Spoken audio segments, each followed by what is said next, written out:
పరిశుద్ధ గ్రంథంలో నుండి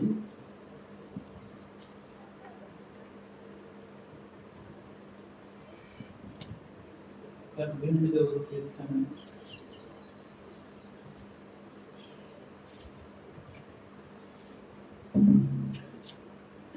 1, 2, 3 వచనాలు మనం ధ్యానం చేసుకుందాం. మొదటి వచ్చి నేను చదువుతున్నాను, జాగ్రత్తగా గమనించుకుంటాను. యెహోవా నా బలమా, నేను నిన్ను ఎంతో ప్రేమిస్తున్నాను. యెహోవా నా శైలము, నా కోట, నన్ను రక్షించువాడు, నా కేడము, నా రక్షణ శృంగము, నా ఉన్నత దుర్గము, నా దేవుడు, నేను ఆశ్రయించి ఉన్న నా దుర్గము. అందరం కలిసి చదువుతున్నాం. కీర్తనీయుడైన యెహోవా మొదలుపెట్టగా ఆయన నా శత్రువుల చేతి నుండి నన్ను రక్షించును. దేవునికి స్తోత్రం. హల్లెలూయా. దేవుని సన్నిధిలో జాగ్రత్తగా గమనించండి. ఈ కీర్తన భక్తుడైనటువంటి దావీదు మహారాజు ఎప్పుడు రాశాడయ్యా అంటే, అతని శత్రువులందరి చేతిలో నుండి, సౌలు చేతిలో నుండి అతన్ని తప్పించిన జన్మన, శత్రువుల దగ్గర నుంచి తప్పించినటువంటి సందర్భంలో దేవుని సన్నిధిలో ఆయన దేవునికి కీర్తన గానం చేసినట్టుగా రాయబడి ఉంది. కనుక దేవుని సముఖంలో జాగ్రత్తగా ఇక్కడ గమనించినప్పుడు ఇక్కడ అంటాడు, యెహోవా నా బలము. ఏమంటాడు? యెహోవాయే నా బలము. లోకములో జనం నా బలం కాదు, బంధువులు నా బలం కాదు, స్నేహితుడు నా బలం కాదు, ఆస్తిపాస్తులు నా బలము కాదు, భోగభాగ్యాలు నా బలము కాదు. మరి ఏంటంటే ఆయన బలం? దేవుడే నా బలం అంటున్నాడు. ప్రభునందు ప్రియులారా, జాగ్రత్తగా గమనించండి. మన బలం ఎవరు? మన బలం ఎవరు చెప్పండి. దేవుని సన్నిధిలో జాగ్రత్తగా గమనించాలి. బలాన్ని చూసుకుంటే అది ప్రయోజనకరం కాదు. ఒకవేళ నీకు బలం ఉంటే అది కొద్ది కాలం ఉంటుంది, తర్వాత క్షీణించిపోయింది. బంధువులు ఉంటారు, నీకెందుకు మేము ఉన్నాం అని అంటారు. కానీ ఎంతవరకు ఉంటారు వాళ్ళు?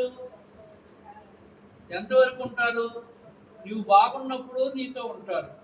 నీకేదైనా ఆపద వచ్చిందంటే వాళ్ళు తప్పుకుంటారు. ఎందుకు ఎందుకు నేను వాళ్ళ దగ్గరుండి నేను ఎందుకు ఆపదలో పడాలి అనేటువంటి ఎవడి స్వార్థం వాడు చూసుకుంటాడు. జాగ్రత్తగా గమనించాలి.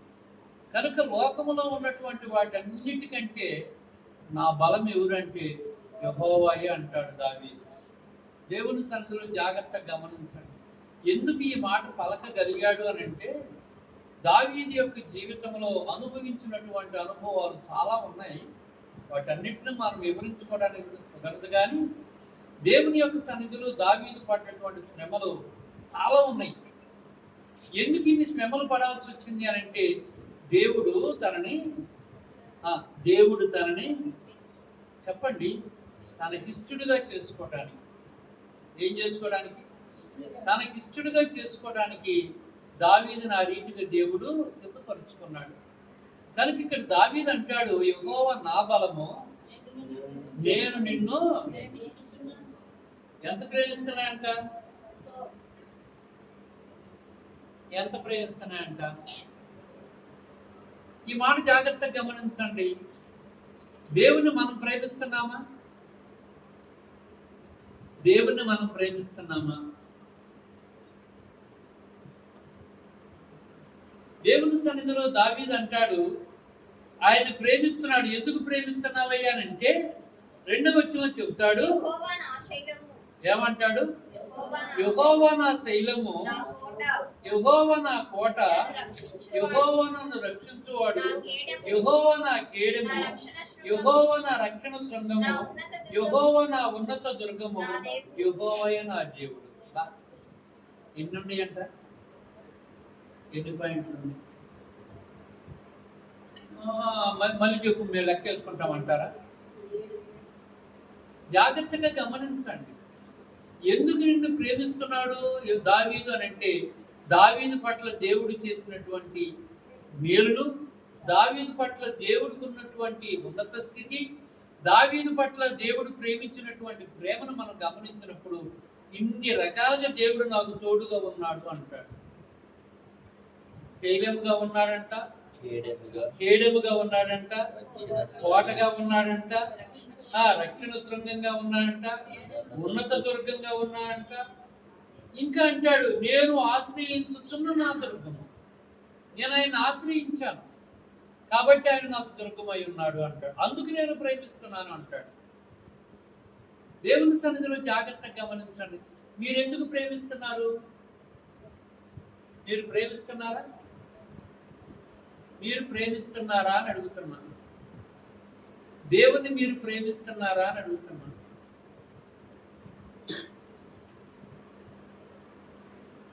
ప్రేమించకపోతే ఎక్కడికి ఎందుకు వస్తాం?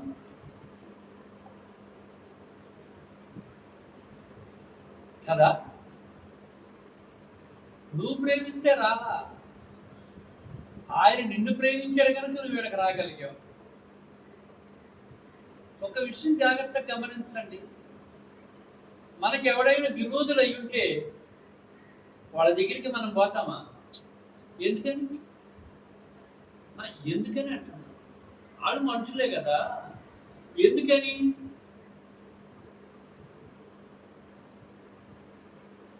ఏమో, ఎవరు నమ్మొచ్చాడంట, ఏం చేస్తాడో అనేటువంటి భయాందోళన నీలో ఉంది కనుక నువ్వు అక్కడికి వెళ్ళలేవు.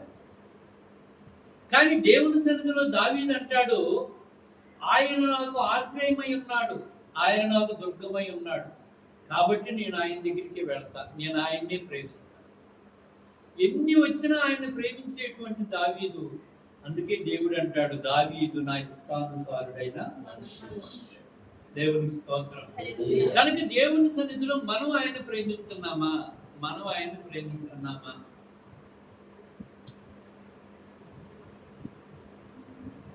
ఒక మాట అంటాడు 97వ కీర్తన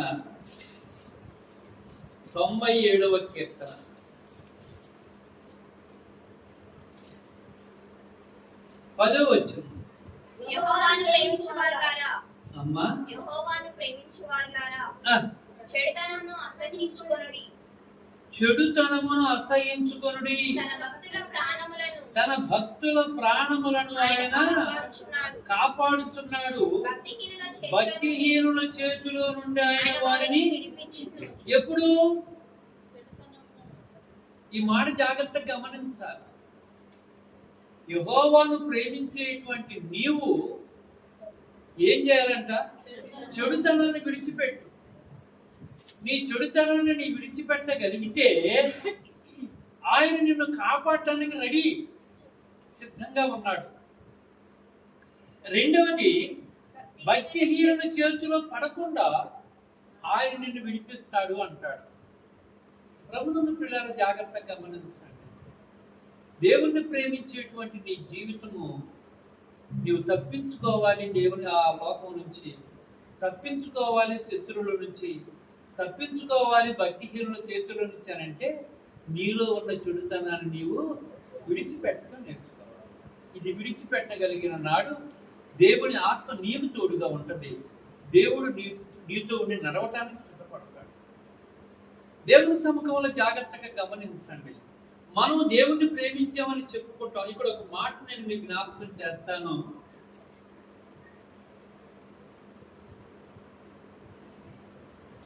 యోహాను సువార్త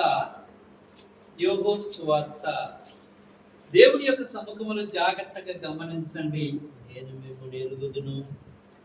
యోహాను సువార్త దేవుని యొక్క సముఖంలో మనం జాగ్రత్తగా గమనించినప్పుడు 14వ అధ్యాయం, యోహాను సువార్త 14వ అధ్యాయం జాగ్రత్తగా మనం ఇక్కడ గమనిద్దాం.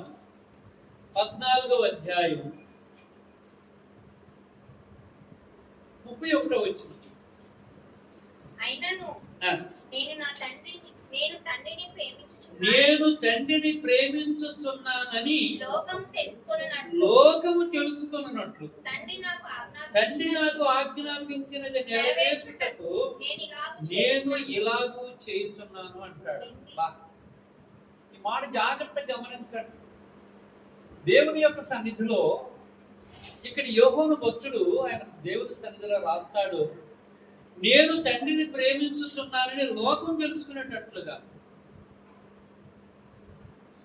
దేవుని సన్నిధిలో జాగ్రత్తగా గమనించండి. మనం దేవుని ప్రేమించామని చెప్పగలుగుతామా? మనం దేవుని ప్రేమించామని లోకం ఒప్పుకుంటుందా? లోకం ఒప్పుకుంటుందా? లోకం నిన్ను నమ్మిద్దా? నిజంగానే ఈ వ్యక్తి దేవుని ప్రేమించే వ్యక్తేనండి, ఈ అమ్మాయి దేవుని ప్రేమించే వ్యక్తేనండి, ఈ అబ్బాయి దేవుని ప్రేమించే వ్యక్తేనండి. లోకము నిన్ను నన్ను మనలను ఒప్పుకుంటుందా? ఈ మాట జాగ్రత్తగా గమనించండి. ప్రభు అయినటువంటి యేసుక్రీస్తు వారు చెప్పినటువంటి మాట ఏమిటంటే, దేవుని యొక్క సన్నిధిలో నేను తండ్రిని ప్రేమించుచున్నానని లోకము తెలుసుకునేటట్లుగా. ఎవరు తెలుసుకోవాలంట?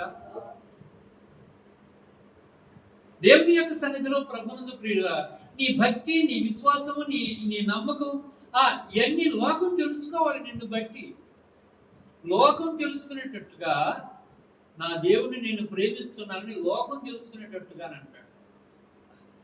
నేను అందుకు ఇలాగ చేస్తున్నాను. దేవుని యొక్క సముఖమును జాగ్రత్తగా గమనించండి. మనం లోకం తెలుసుకునేటట్టుగా మనం దేవుని ప్రేమిస్తున్నామా? మనం దేవుని ప్రేమించామన్నట్టు దేవుడికి తెలుసా? లోకానికి తెలుసా? మనం దేవుని ప్రేమిస్తున్నామని లోకానికన్నా తెలుసా? దేవుడి సంగతి తర్వాత వెళ్దాం. లోకానికి తెలుసా? నువ్వు దేవుణ్ణి ప్రేమిస్తే ఏ రీతిగా ఉండాలి? ఇంకొక మాట నేను మీకు జ్ఞాపకం చేస్తాను. అదే 14వ అధ్యాయం 23వ వచనం. ఒకడు నన్ను ప్రేమించిన ఎడల వాడు నా మాట గైకొనును. ఏం చేస్తాడంట? నా మాట గైకొనును. అప్పుడు నా తండ్రి వారిని ప్రేమించును అంటాడు. ఒకడు నన్ను ప్రేమించిన వాడైతే నా మాట ప్రకారం నడుస్తాడు అంటాడు. నేను ఇప్పుడు ఒక మాట అడుగుతా, నువ్వు దేవుని మాట ప్రకారం నడుస్తున్నావా? నీ సొంత ఆలోచన ప్రకారం నడుస్తున్నావా?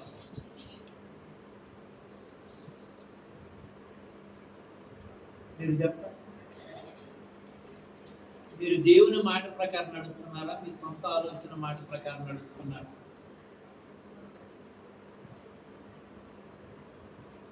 దేవుని ప్రకారం నడిచేవాడైతే, దేవుని మాటకు లోబడేవాడైతే వాడు ఆత్మానుసారుడై ఉంటాడు. శరీరాన్ని బట్టి నడిచేవాడు శరీర సంబంధి కనుక దేవుని మాట ప్రకారం నడవడం, తన ఇష్ట ప్రకారం నడుపుతాడు. దేవుని సన్నిధిలో జాగ్రత్తగా గమనించండి. తన ఇష్ట ప్రకారం నడిచినటువంటి సౌలు ఏమయ్యాడు? తన ఇష్ట ప్రకారం నడిచిన సౌలు ఏమయ్యాడు? తన ఇష్ట ప్రకారం నడిచినటువంటి సొలొమోను ఏమయ్యాడు? జ్ఞానే కాదంటల్లా, అమితమైన జ్ఞానం ఇచ్చాడు సొలొమోనుకి. నీకంటే ముందున్న రాజులకు కానీ, నీ తర్వాత వచ్చే రాజులకు కానీ ఈ కృప నేను వాళ్ళకి ఇవ్వలేదు అని దేవుడు అమితమైన జ్ఞానం ఇస్తే తన ఇష్టానుసారమైన జీవితం జీవించి దేవుని కృపను పోగొట్టుకొని లోకానికి దాసుడైపోయాడు, పాపానికి దాసుడైపోయాడు. అందుకని దేవుని సన్నిధి అంటాడు, ఒకడు నా మాట గైకొనిన ఎడల, చెప్పండి ఒకడు నా మాట గైకొనిన ఎడల,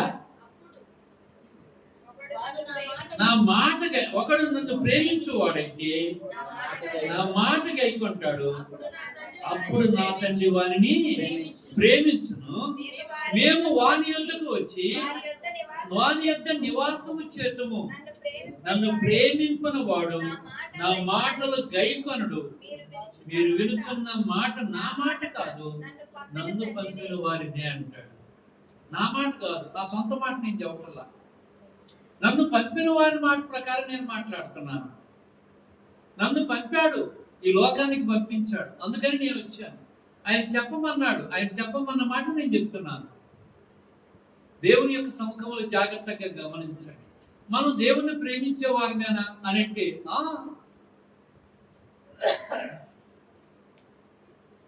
ప్రేమిస్తున్నాం కాబట్టేగా మేము ఎంత దూరం వచ్చింది. ప్రేమించాం కాబట్టేగా మేము దేవుని సన్నిధిలో ఉండగలుగుతున్నాం అని అంటాం. నువ్వు దేవుని ప్రేమిస్తే ఆయన మాట ప్రకారం నడవాలి. నీలో అప్పుడు శరీర సంబంధమైన మాట, శరీర సంబంధమైన ఆలోచన, శరీర సంబంధమైన తలంపులు, శరీర సంబంధమైన ఉద్దేశాలు కనపడవు నువ్వు దేవుని ప్రేమిస్తే.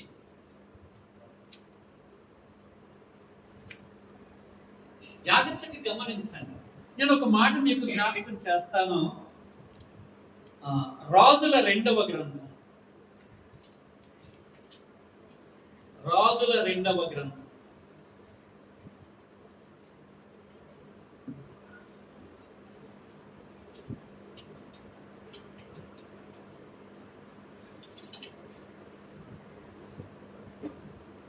నాలుగవ అధ్యాయం. రాజుల 2వ గ్రంథము 4వ అధ్యాయము 8వ వచనం చదువుకుందాం. ఒక దినమందు ఎలీషా షూనేము పట్టణమునకు పోగా అచ్చట ధనురాలైన ఒక స్త్రీ భోజనమునకు రమ్మనని బలవంతము చేసిన కనుక అతడు ఆ మార్గమున వచ్చినప్పుడల్లా ఆ మార్గానికి పోయినప్పుడల్లా ఇంట భోజనం చేస్తున్నాడంట. ఇక్కడ ఒక మాట జాగ్రత్తగా గమనించండి. ఎందుకు అతను బలవంతంగా తన ఇంటికి చేర్చుకొచ్చింది చెప్పండి అమ్మా. ఇక్కడ జాగ్రత్తగా గమనించాలి. దేవుని ప్రేమించేవాడైతే ఏం చేయాలంట? ఆయన మాట గైకొనాలి. నా నామం పేరట వచ్చిన వాడిని ఒకరిని చేర్చుకుంటే నన్ను చేర్చుకున్నట్టే అనేటువంటి మాటను బట్టి ఆ గనురాలు ఆ ఊర్లోకి వచ్చాడన్న సంగతి విని, తన ఇంటికి రాలా, ఆ ఊర్లోకి వచ్చాడన్న సంగతి విని పోయి ఆయన తన ఇంటికి వచ్చిన దాకా బతిమలాడుకు తీసుకొచ్చుకుందంట. ఎవరు? ఏమలో ఏముందంట? ఇప్పుడు చెప్పండి, ఏమలో ఏముందంట? దేవుని ప్రేమ ఉందంటారా లేదంటారా? అమ్మా, మనమైతే ఏం చేస్తాం? అంటున్నా చెప్పండి. మనమైతే ఏం చేస్తాం? దైవజనుడు వచ్చే రాని వస్తాడుగా మన ఇంటికి, అదే కానీ మనం అక్కడికి పరిగెత్తాం. అక్కడికి పోయి సేవకుడికి వందనాలు చెప్పం.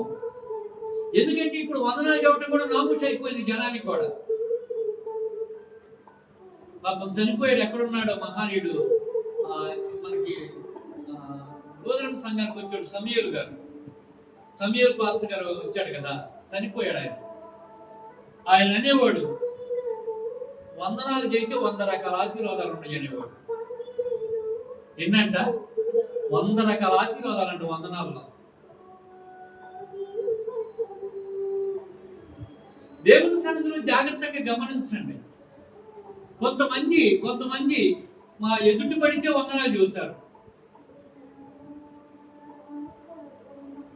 కొంతమంది ఎవరన్నా తెలిసిన వాళ్ళు ఉంటే వందనాలు చెప్పరు. వాళ్ళు ఏమో నమ్ముకుంటారేమో నేను వందనాలు చెబితే. అంటే ఇప్పుడు దేవుని ప్రేమ నీలో ఉందా లేదా? నువ్వు దేవుని ప్రేమించే వ్యక్తివేనా? నువ్వు దేవుని ప్రేమించే వ్యక్తివైతే దేవుని ఆత్మ ఎప్పుడు నీతో ఉండాలి కదా. నీవు ఇప్పుడు దేవుని సన్నిధిలో ఆ దేవుని నామాన్ని బట్టిగా నువ్వు వందనాలు చెబుతుంది. దేవుని మన మధ్యలో ఉన్నాడు అని గుర్తు చేయడానికి వందనాలు చెప్పావు. వందనం అంటే నీకేం అర్థం కాలా? వందనాలు చెప్పావంటే ఎవరికి వందనాలు చెప్పావు? నీకు ఆ చెప్పేదానికి మధ్యలో దేవుడు ఉన్నాడు అని గుర్తు చేయటానికి. ఈ సత్యం తెలియట్లే జనానికి. వందనాలు చెప్పడం కూడా పూర్తయిపోయింది, నామూష అయిపోయింది, చిన్నతనం అయిపోయింది. ఇంకొక విధంగా చెప్పాలంటే వాళ్ళకి అది దుగుత్సాస్కరంగా ఉంది, హేళనగా ఉన్నట్టుగా, ఎగటాలుగా ఉన్నట్టుగా చెప్పటానికి నామూష అయిపోయింది. కానీ ఇక్కడ ఏమి అలాగే కాదు.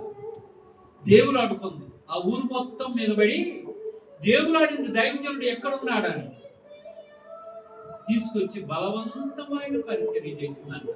అక్కడ ఏమంటాడు?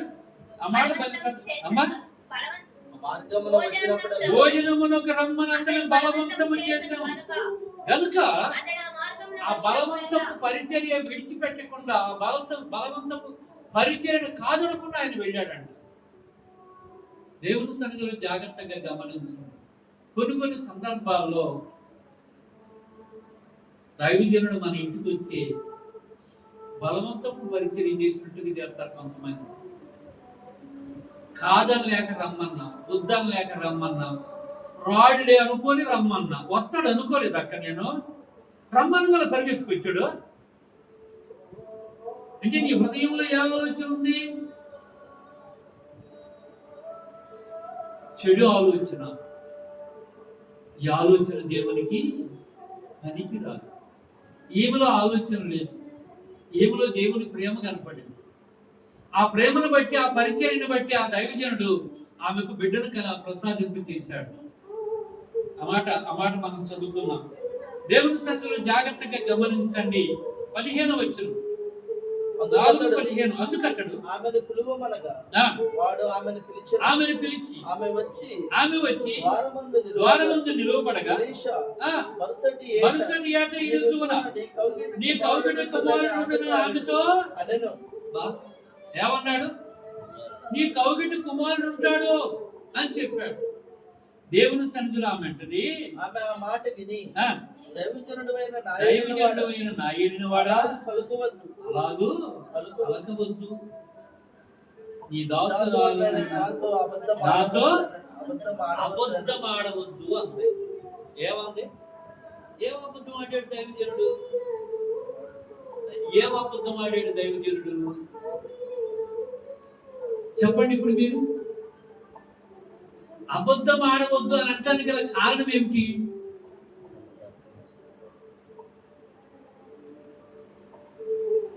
దేవుని సన్నిధిలో జాగ్రత్తగా గమనించండి.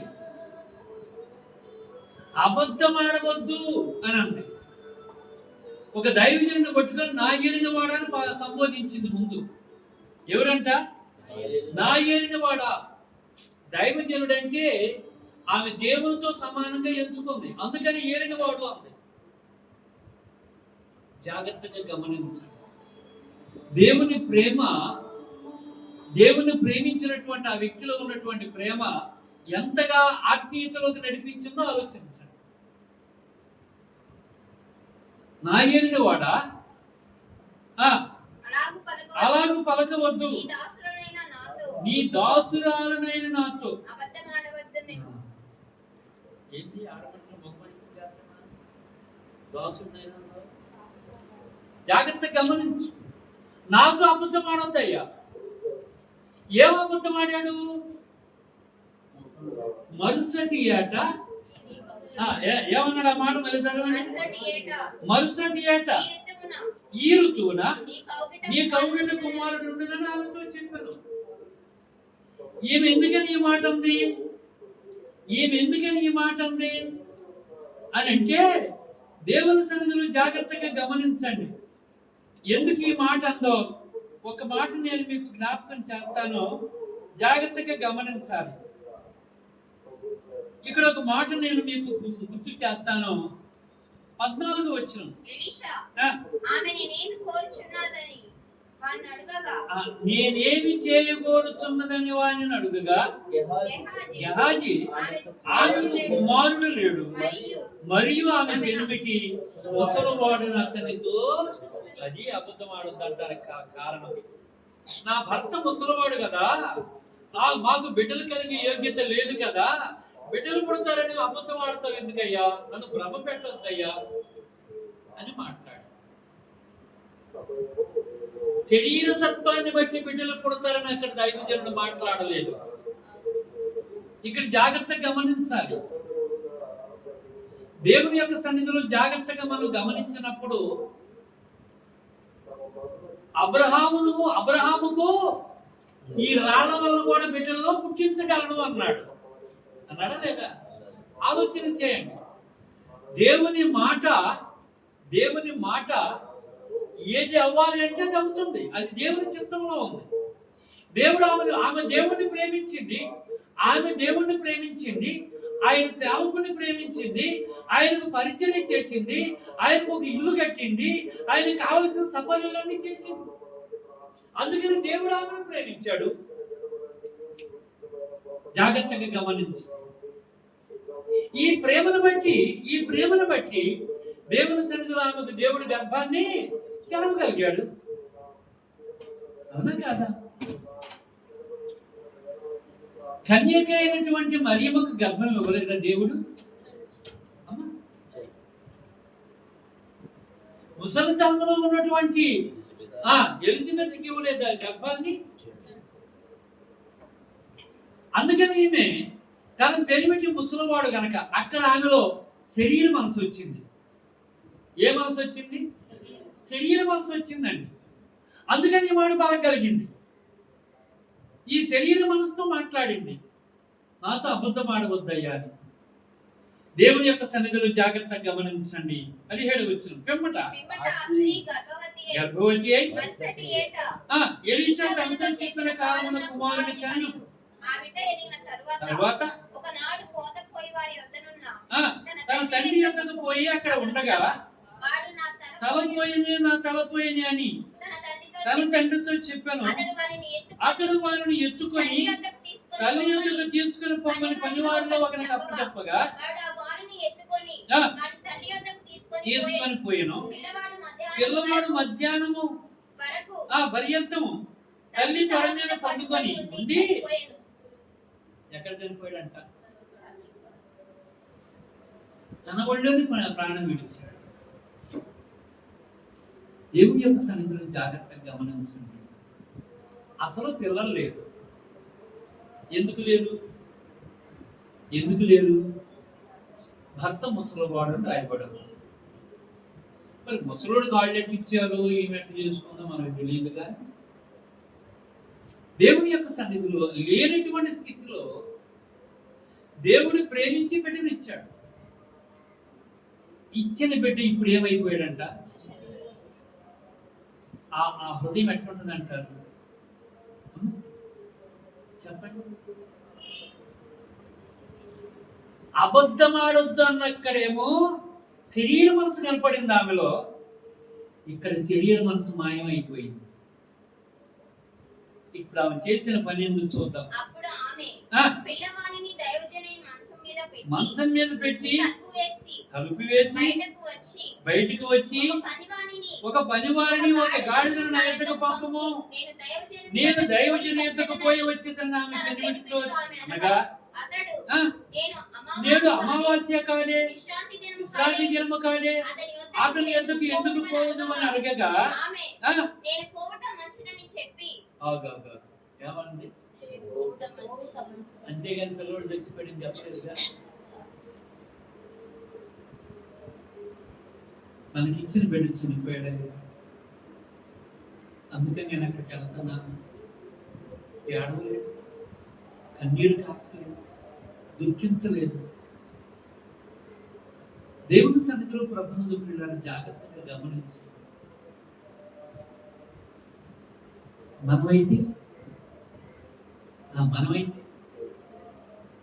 దేవుని యొక్క సన్నిధిలో జాగ్రత్తగా గమనించు. ఆమె శరీర సంబంధి కాదు, ఇప్పుడు ఆత్మ సంబంధమైనటువంటి దేవుని ప్రేమించింది గనక శరీర ప్రేమను చచ్చిపోతుంది. ఇంకా శరీరానికి ఏ ప్రేమ లేదు ఆమెకి, దేవుని మీదే ప్రేమ. దేవుణ్ణే ప్రేమించింది. దేవుని యొక్క సన్నిధిలో నన్ను ప్రేమించువాడు నా మాట గైకొంటాడు, అప్పుడు నేను నా తండ్రి ఇద్దరు వాళ్ళ దగ్గర ఉంటామని వాగ్దానం చేసినటువంటి దేవుని యొక్క వాగ్దానము ఆమె పట్ల నెరవేరింది అంటానికి అవకాశం కుదురుతుంది. అయితే ఇక్కడ అంటాడు, దేవుని యొక్క సన్నిధిలో ఆమె దైవజనుని దగ్గరికి వెళ్ళటానికి సిద్ధపడి గాడిదకు గంత కట్టి తాను ఎక్కి తన పనివానితో శీఘ్రముగా తోలుము, నేను నీకు సెలవిచ్చితేనే గాని నిమ్మలముగా తోలవద్దను. ఈ ప్రకారము పోయి కర్మేలు పర్వతమందున దైవజనుని యొద్దకు వచ్చెను. దైవజనుడు దైవజనుడు దూరం నుండి ఆమెను చూచి, అదిగో ఆ షూనేమీయురాలు, నీవు ఆమెను ఎదుర్కొనుటకు పరుగున పోయి, నీవును నీ పెనిమిటియు నీ బిడ్డయు సుఖముగా ఉన్నారా అని అడుగుమని తన పనివాడైన గెహాజీతో చెప్పాడు. ఏమడగమన్నాడు? నీవును నీ పెనిమిటి నీ బిడ్డ సుఖంగా ఉన్నారా అని అడగమన్నాడు. మరి ఆ ఇంట్లో వాళ్ళు ముగ్గురేగా ఉంది. అప్పుడు వాళ్ళు ముగ్గురే కనుక ముగ్గురిని అడగమన్నాడు. గెహాజీ వెళ్ళాడు. దేవుని యొక్క సన్నిధిలో జాగ్రత్తగా మనం గమనించినప్పుడు గెహాజీ వెళ్ళినప్పుడు ఇక్కడ చదవండి 27 వచ్చి అందుకనే సుఖముగా ఉన్నామని చెప్పాను. ఏమని చెప్పింది? ఏమని చెప్పింది? ఇది సమంజసమేనా? ఇది సమంజసమేనా? ఇప్పుడు ఈమె అబద్ధం ఆడిందా నిజం చెప్పిందా? దైవజనుడేమో అబద్ధం ఆడవద్దు అంది, ఆమె మాత్రం ఇక్కడ అబద్ధమే చెప్పిందా?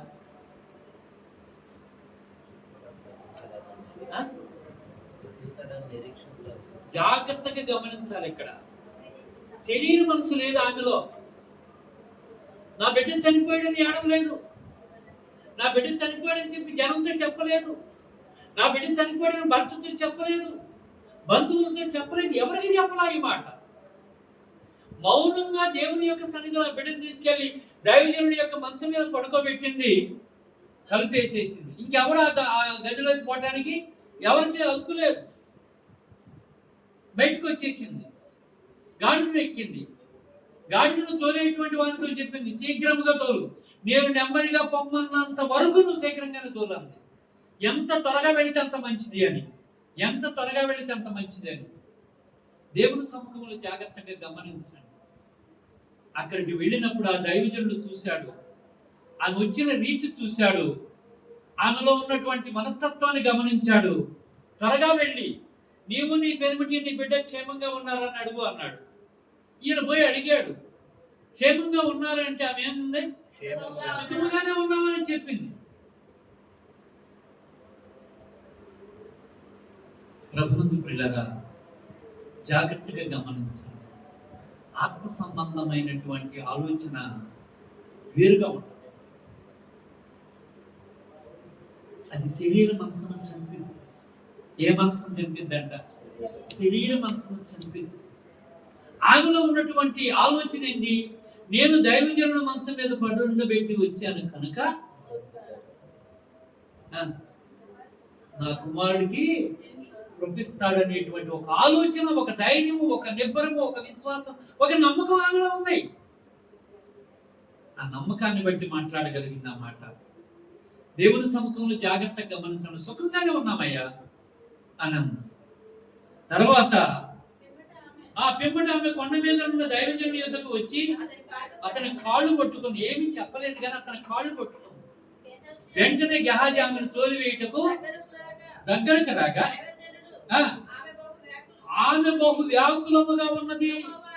యెహోవా సంగతి నాకు తెలియచేయక మరుగు చేసిన కనుక ఆమె జోలికి పోవద్దు అని ఆమెకు ఆజ్ఞయించాడు. దేవుని సన్నిధిలో జాగ్రత్తగా గమనించాలి. దేవుడు కూడా దైవజనుడికి బయలుపరచాల. దేవుడు కూడా దైవజనుడికి బయలుపరచాల. ఇట్లా ఆ బిడ్డ చనిపోతున్నాడు అని చెప్పలేదు. దేవుడికి దైవజనుడికి ఉన్నటువంటి ఆ మధ్య ఉన్నటువంటి వారి యొక్క ఆ బంధుత్వం కూడా, వారి యొక్క అనుబంధం కూడా అక్కడ ఆగిపోయింది. కొన్ని సందర్భాల్లో దేవుడు ఆపుతాడు. ఇక్కడ జాగ్రత్తగా గమనించాలి. ఆపకపోతే దేవునికి మహిమ రాదు. దేవుని నామం మహిమపరచబడాలంటే ఆపాలి. దేవుని సముఖంలో జాగ్రత్తగా గమనించాలి. అందుకని ఇక్కడ దైవజనుడు అంటాడు, దేవుడు నాకు మరుగు చేశాడు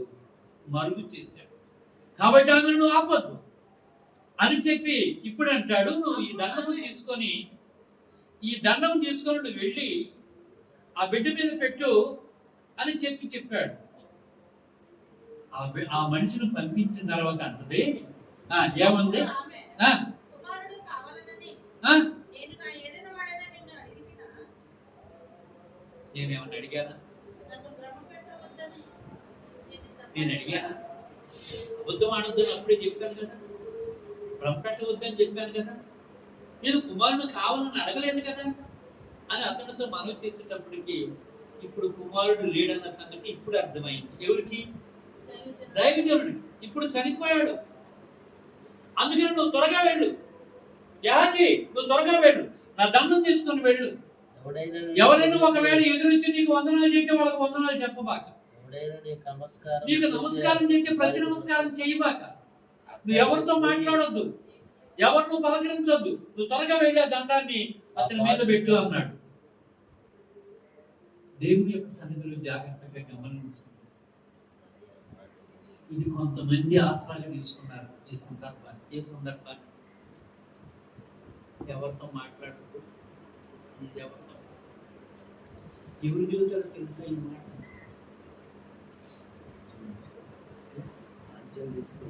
ఆంచలు గెట్టేవాడు చెబుతారు, ఆంచలు గెట్టేవాడు చెబుతారు ఆ పోయిన మనిషికి.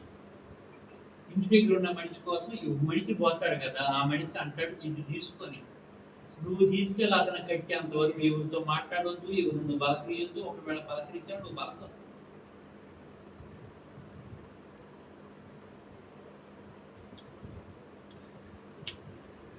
అంటే నీవు ఇప్పుడు సాతానుకు లోబడమనేగా అని చెప్పింది, అపవాదికి లోబడమనేగా. దేవుని సముఖంలో జాగ్రత్తగా గమనించి ఇక్కడ గెహాజీకి చెప్పిన మాట ఏంటంటే దైవ ప్రేరేపణ బట్టి చెప్పిన మాట, ఆమె మనోవ్యాకులము తగ్గించడానికి చెప్పిన మాట, ఆమెలో ఉన్నటువంటి నిస్సత్వ స్థితిని తీసేసి ధైర్యపరచడానికి చెప్పిన మాట. ఓ నీ బిడ్డ బతుకుతాడు పో అన్నట్టు. కానీ ఆమె మాత్రం అక్కడి నుంచి కదల్లా. ఏమంటుంది? యెహోవా జీవముతోడు నీ జీవముతోడు నేను నిన్ను విడువనని చెప్పగా ఆమెతో కూడా పోయెను. ఏమంటాడు? ఏమంటాడు? నేను ఇంకొక మాట చెప్తాను. రాజుల 2వ గ్రంథంలో 2వ అధ్యాయంలో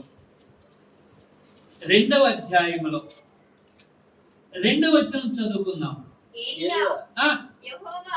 నన్ను బేతేలుకు పంపని సెలవిస్తున్నాడు కనుక ఇక్కడ ఉండమని ఎలీషాతో అను. యెహోవా జీవముతోడు నీ జీవముతోడు నేను నిన్ను విడువనని చెప్పగా వారిద్దరు బేతేలుకు ప్రయాణము చేసిరి. బేతేలులో ఉన్న ప్రవక్తల శిష్యులు ఎలీషా యొద్దకు వచ్చి నేడు యెహోవా నీ యొద్ద నుండి నీ గురువును పరమునకు తీసుకుని పోవునని నీవు ఎరుగుదువా అని ఎలీషాను అడుగగా అతడు నేను ఎరుగుదును, మీరు ఓర్చుకోండి. నాకు తెలుసులే ఆ సంగతి, మీరు నాకు చెప్పొద్దు. దేవుని సన్నిధిలో జాగ్రత్తగా గమనించి ఆత్మీయ ఆత్మ సంబంధమైన మనసు కలిగినటువంటి వ్యక్తి జనం మాట ఏమో, జనం మాటకు లోబడరు, జనం చెప్పేదానికి దాన్ని ఆలోచన చేయరు. ఆత్మీయ మనసు కలిగినటువంటి వ్యక్తి దేవుని మీద ఎప్పుడు మనసు ఉంటుంది కనుక శరీర సంబంధమైన ఆలోచన తలంపులు ఆ బిడ్డకు రానియు. అందుకని ఇక్కడ ఆమె అంటుంది నేను నిన్ను విడవను, నీ జీవముతోడు యెహోవా జీవముతోడు నేను మాత్రం నిన్ను విడవను. ఎలీషా ఏ రీతిగా ఆ ఏలియాని విడవకుండా ఉన్నాడు కనుక ఏలియా యొద్ద నుంచి ఎలీషా రెండంతల ఆశీర్వాదాన్ని పొందగలిగాడు. దేవుని ఆశీర్వాదాన్ని పొందాలి అంటే నువ్వు విడవకూడదు, విడిచిపెట్టకూడదు, ఎప్పుడు విడిచిపెట్టకూడదు. అది శ్రమ వచ్చినా, వ్యాధులు వచ్చినా, కష్టం వచ్చినా, బాధ వచ్చినా, ఇరుకు వచ్చినా, ఇబ్బంది వచ్చినా, ఏది వచ్చినప్పటికీ దేవుడు నాకు అన్యాయం చేశాడని కానీ, దేవుడు నాకు ఇట్లా చేశాడని కానీ, దేవుడు ఎందుకని నన్ను ఈ రీతికి కష్టాలు పెడుతున్నాడని కానీ నీ నోట వచించకూడదు, అది నీ మనసుకు రాకూడదు. నీవు దేవుని సంబంధం కానప్పుడు జాగ్రత్తగా గమనించు. ఆమెలో ఈ మాట రాలేదు, కానీ ఆమె ఒకటే ఉంది, యెహోవా జీవముతోడు నీ జీవముతోడు నేను మాత్రం నిన్ను విడిచిపెట్టను. అప్పుడు ఆమెతో ఆయన కూడా బయలుదేరాడు. దేవుని యొక్క సముఖంలో జాగ్రత్తగా గమనించినప్పుడు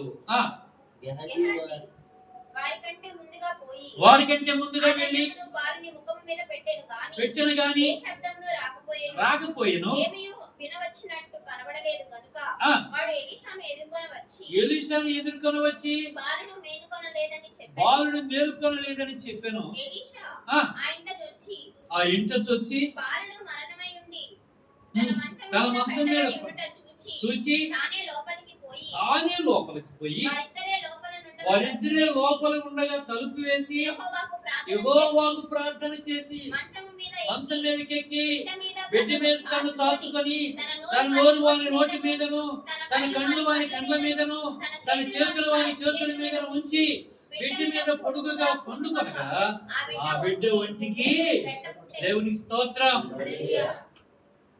జాగ్రత్తగా గమనించు. ఆత్మ సంబంధమైన మనసు వేదన పడదు, దిగులు పడదు, బాధపడదు, కన్నీరు కార్చదు. ఈమె దేవుని ప్రేమించిన వ్యక్తి అనటానికి రుజువు కనపడదు. నేను దేవుణ్ణి ప్రేమించుతున్నానని లోకము తెలుసుకున్నట్లు నేను ఇలాగ చేశాను. యేసయ్య మాట ఇప్పుడు ఏమి ఇక్కడ రుజువు పరిచిందండి. దేవుని సన్నిధిలో జాగ్రత్తగా గమనించు. ఏమని రుజువు పరిచింది? నేను దేవుని ప్రేమించుతున్నాను అనడానికి రుజువు ఇది. లోకం తెలుసుకున్నట్లు ఇప్పుడు ఆమె దేవుని ప్రేమించినట్టే కాదు. ఇప్పుడు మనం కూడా ఒకసారి ఆలోచిద్దాం. మనం దేవుని ప్రేమించామా?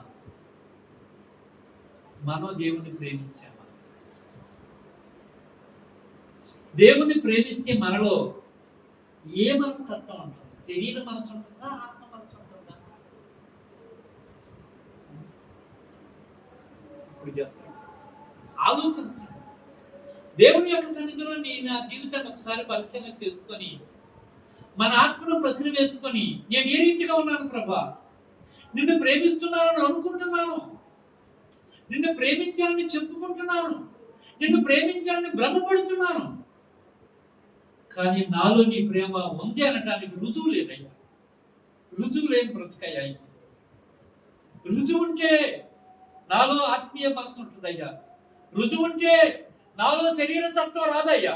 రుజువు ఉంటే నాలో శరీర మనసు చచ్చిపోయిందయ్యా.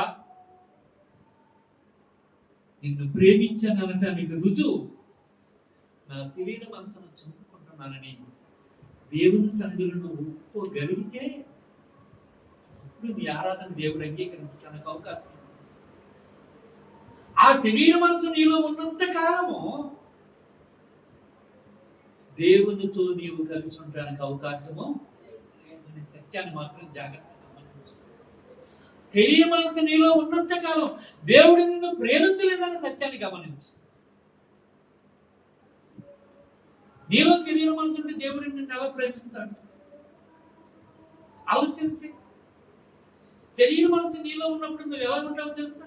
రోమీయులకు రాసిన పత్రిక ఒక మాట చదువుకుందాం త్వరగా. రోమీయులకు రాసిన పత్రిక 8వ అధ్యాయం. అమ్మ 5వ వచనం. శరీరానుసారుడు శరీర విషయముల మీద మనసుంతురు, ఆత్మానుసారుడు ఆత్మ విషయముల మీద మనసుంతురు. శరీరానుసారమైన మనసు అది మరణానికి దారి తీసేది, అది మరణానికి దారి తీస్తుంది. ఆత్మానుసారమైన మనసు జీవమును సమాధానమై ఉన్నది. ఎలయనగా శరీరానుసారమైన మనసు ఎవరికంట? దేవునికి అది విరోధమైనటువంటిది. ఆ మనసు నిన్ను పాడు చేస్తుంది, ఆ మనసు నిన్ను భ్రష్టత్వం పట్టిస్తుంది, ఆ మనసు నిన్ను నాశనానికి లాక్కెడుతుంది, ఆ మనసు నిన్ను నరకానికి త్రోసివేస్తుంది. గుర్తుపెట్టుకో. అందుకని శరీర మనసు ఏం చేయదంట? అది దేవునికి విరోధమై ఉన్నది, అది దేవుని ధర్మశాస్త్రమునకు లోబడదు, ఎంత మాత్రము లోబడనేరదు. కాబట్టి శరీర స్వభావం గలవారు దేవుణ్ణి సంతోషపరచలేరు అని దేవుని యొక్క సన్నిధిలో జాగ్రత్తగా గమనించాలి. అందుకని ఇక్కడ అంటాడు, మీరు ఆత్మ స్వభావం గలవారైతే దేవుని ఆత్మ మీలో నివసించుతున్న పక్షమున మీరు ఆత్మ స్వభావం గలవారే కానీ శరీర స్వభావం గలవారు కాదు అన్నాడు. దేవుని ఆత్మ మీలో ఉంటే మీలో శరీర మనసు ఎన్నడూ తొంగి చూడదు. శరీర మనసు నీలోకి రానంత వరకు నీలో ఏముంటుందంటే శాంతి, సమాధానము, సఖ్యత, ప్రేమ, ఆదరణ, అనురాగము అన్నీ ఉంటాయండి.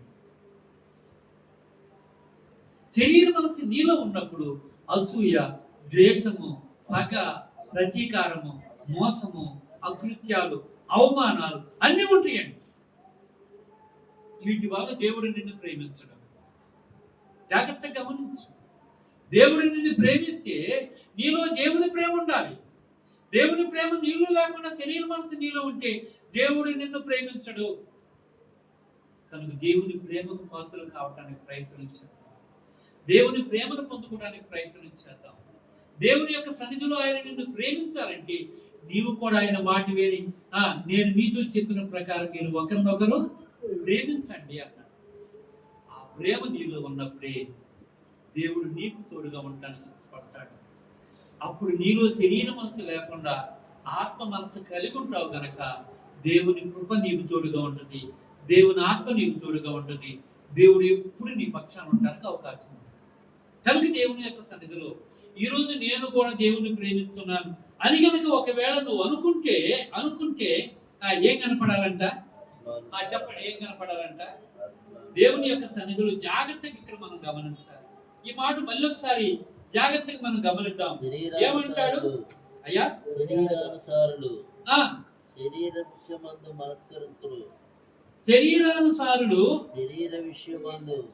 విషయమందు మనసుంతురు, ఆత్మానుసారులు ఆత్మ విషయముల మీద మనసునుంతురు. మనస్సు మరణము, జీవము అన్నాడు. జాగ్రత్తగా గమనించు. ఇప్పుడు జీవాన్ని పొందుకోవడానికి సిద్ధపడతావా లేకపోతే మరణాన్ని పొందుకోవడానికి సిద్ధపడతావా? ఆలోచన చేయి. నిత్య జీవం ఒక పక్క ఉంది, నిత్య నరకం ఒక పక్క ఉంది. ఏది నీకు కావాలి? ఏది నీవు కోరుకుంటావు? దేన్ని నీవు ఆస్వాదిస్తావు? దేనికి నువ్వు లోబడతావు? దేవుని యొక్క సముఖంలో ఇక్కడ అంటాడు 13వ అధ్యాయం, యోహాను సువార్త 13వ అధ్యాయం.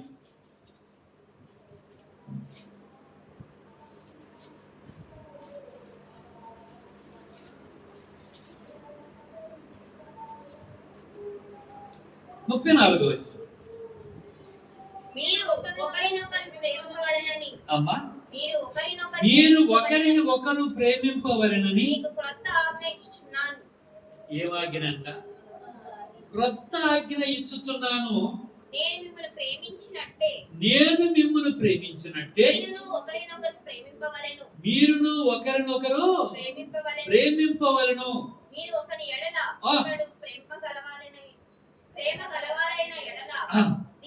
దీనిని బట్టి మీరు నా శిష్యులు అని అందురని తెలుసుకున్నారు. ఏం చేయాలంట? మీరు ఒకరిని ఒకడు ప్రేమించిన వారైతే, ప్రేమించిన ఎడల దీనిని బట్టి మీరు నా శిష్యులు అవుతారు.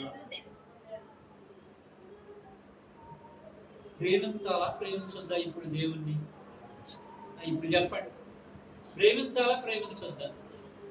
ప్రేమించాలంటే ఏం చేయాలి? అయ్యా, శరీర మనసును చూసుకోవాలి. ప్రేమించకపోతే వచ్చే నష్టం ఏమిటో ఒక మాట చెప్తాను. కొరింథీయులకు రాసిన మొదటి పత్రిక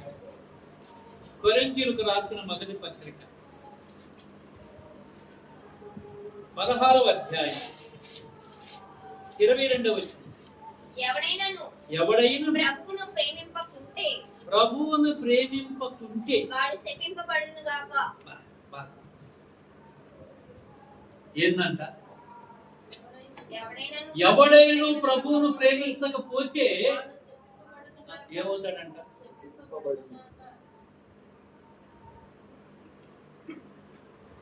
ఈ శాపగ్రస్తమైన బ్రతుకు మనలో నుంచి తీసివేయటానికి దేవుడు మనల్ని ప్రేమించాడు. నేను ప్రేమించాను కనుక మీరు కూడా మీరు నన్ను ప్రేమించారంటే అది గుర్తు ఏంటంటే నా ఆజ్ఞల ప్రకారం నడవటమే నన్ను ప్రేమించు. దేవుని యొక్క సన్నిధిలో ఈ సత్యాన్ని జాగ్రత్తగా గమనించి ఆ శాపగ్రస్తమైన బ్రతుకు నుంచి ఆశీర్వాదకరమైన బ్రతుకు మనం మారాలి అంటే మనం ఏం చేయాలంట? దేవుని ప్రేమను కలిగి ఉండాలి. దేవుని ప్రేమించే వారమైతే మనలో శరీర మనసును చంపుకొని దేవునికి ఇష్టమైన రీతిగా బ్రతకడానికి సిద్ధపడతాం. అట్టి కృప దేవుడు మనందరికీ అనుగ్రహించును గాక. దేవుని యొక్క సన్నిధిలో ఈ మాట జాగ్రత్తగా గమనించి నిజంగా నేను కూడా దేవుని ప్రేమిస్తున్నాను అని అంటే మీలో శరీర మనసును చంపుకొని దేవునికి ఇష్టమైన రీతిగా నడవడానికి ప్రయత్నం చేసి ఆ ప్రయత్నానికి నీలో ఉన్న సమస్తమైన శరీర మనసును చంపుకోవడానికి సిద్ధపడి దేవుణ్ణి ఆరాధించు. అట్టి ఆరాధన దేవుడు అంగీకరిస్తాడు. ఆరాధించెదా నిన్ను మదిపోగడేదా నిరతము నిన్ను స్తుతించెదను.